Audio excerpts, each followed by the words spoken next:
So what are you saying, Casey, that there's no, Christian doctors out there? And that's not what I'm saying, okay? Because there are obviously, Rebecca Brown would have been a Christian herself.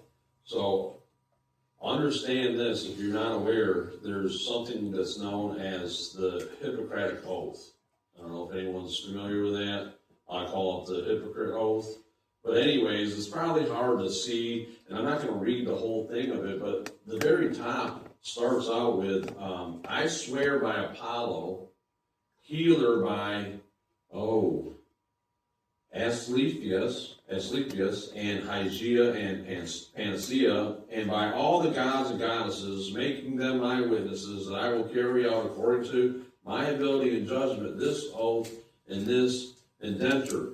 So we are talking and going to be talking more about oath. We're kind of on blood right now, but they're taking this oath when they go in, and what they're doing is they're violating the laws of God immediately once they do this. Now understand, not every doctor takes this. There's many that are Christian that understand what's being put before them, and they will opt out of it. But however, the majority of your doctors are taking this, and what they're doing is they're swearing an oath to these foreign and other gods. And that's what God says. He says, I'm a jealous God, have no other gods before me.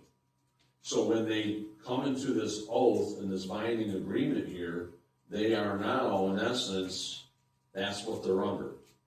Okay, so when we talk about, is there actual Christians in the medical industry, I'll say that there are, as Rebecca Brown will be an example, but however, many of them, I think, are surface level, maybe name taggers. They don't really know the fullness of what the scriptures say. There's some out there, I even believe that Dr. Rebecca Brown was kind of one of those, and I think the Lord used her to teach her this stuff. Her whole thing is now talking about this. I don't believe she even does medical practice anymore.